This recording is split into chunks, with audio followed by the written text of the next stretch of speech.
Choosing glass bottles for your baby is a fantastic, thoughtful decision for their health and safety. However, many parents unknowingly make a critical mistake during the sterilization process that puts their baby at risk. Today, we are breaking down a pediatrician-approved routine that is both faster and much more effective. The biggest misconception is that sterilization is a magic fix for dirty bottles. If you drop a dirty bottle directly into boiling water, you are not actually cleaning it properly. Sterilization is meant to be the final step, not the first step in your cleaning routine. Think of it this way. Heat kills germs, but it cannot dissolve old milk residue. That residue often hides deep inside bottle threads, tiny valve openings, and narrow crevices. So, washing must always come first to ensure the surface is truly ready for sterilization. Before you even touch a bottle, start by washing your own hands thoroughly with soap and warm water. Ensure your entire workspace is clean, including your bottle brush and your designated drying area. These foundational steps set the stage for a truly sanitary feeding environment for your little one. Next, take the entire bottle apart completely, piece by piece.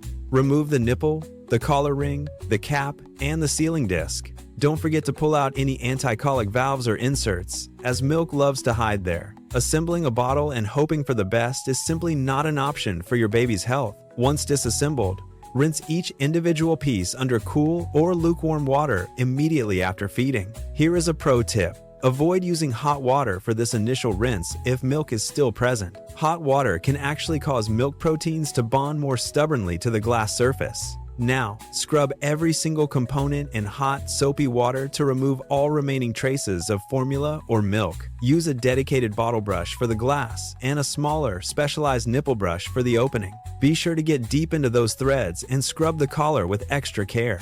Clean each valve carefully, ensuring no hidden particles remain in the small nooks. After scrubbing, rinse everything thoroughly under running water until there is absolutely zero soap residue left. Before moving to the next step, perform a quick, careful inspection of your equipment. Gently stretch the nipple and look closely for any signs of tears, thinning, or texture changes. Run your fingers around the rim and base of the glass bottle to feel for chips. Check for any hairline cracks that might have developed during daily use. This inspection is vital because damaged glass can shatter unexpectedly when exposed to high heat. If anything looks off or damaged, replace that part immediately without hesitation. Never attempt to patch glass with tape or improvise any kind of temporary fix. Now, we move on to the actual sterilization process itself. You have 3 solid options, and pediatricians support all of them when performed correctly. The first and most common method is the classic boiling water technique. Fill a large saucepan with enough water to fully submerge every single bottle component. Lower the washed parts into the water and bring everything to a full rolling boil. Follow your specific bottle manufacturer's timing guidance, which is typically around 5 minutes. Use clean tongs to remove the parts and keep your face away from the rising steam.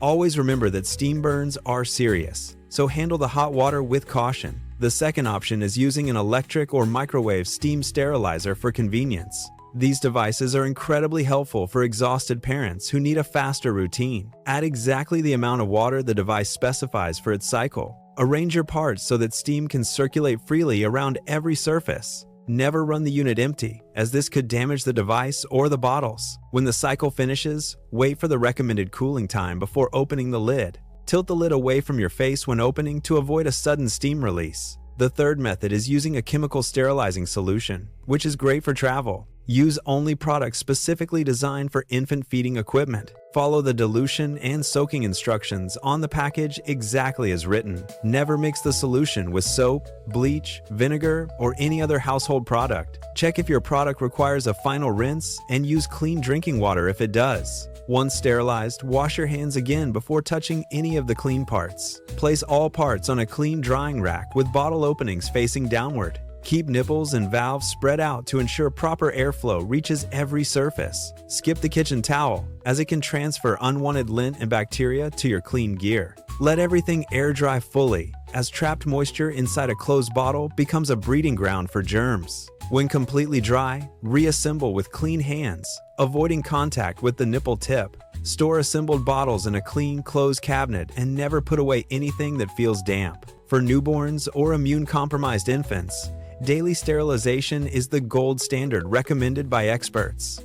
As your baby grows, check with your pediatrician to see if thorough washing is sufficient for your routine.